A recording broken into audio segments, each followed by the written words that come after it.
Hello everyone, আসসালামু আলাইকুম। তো চলে আসলাম আরেকটি শর্ট ভিডিও নিয়ে। এই তো আজকে তো ফ্রাইডে সকালবেলা ভাবলাম কিছু একটা করা যায়, মানে একটু অন্যরকম নাস্তা। সবসময় তো ব্রেড পরোটা এগুলো থাকে, তো ভাবলাম যে আজকে পাস্তা রান্না করব। তাই আমি এই তো পাস্তা রান্না করেছি, আর এটা খেতে অনেক মজা হয়েছিল। আর এই পাস্তাটার মধ্যে আমি এশিয়ান কিছু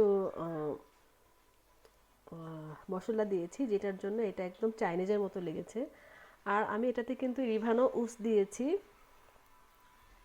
চিকেন, ডিম, আর দিয়েছি পাপরিকা, তারপর গোলমরিচের গুঁড়া, জাস্ট এই আর একটু লেবুর রস দিয়েছি।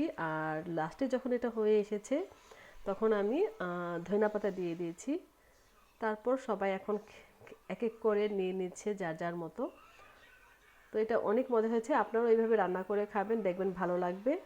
আর সাথে যদি কেচাপ নেন তাহলেও আরও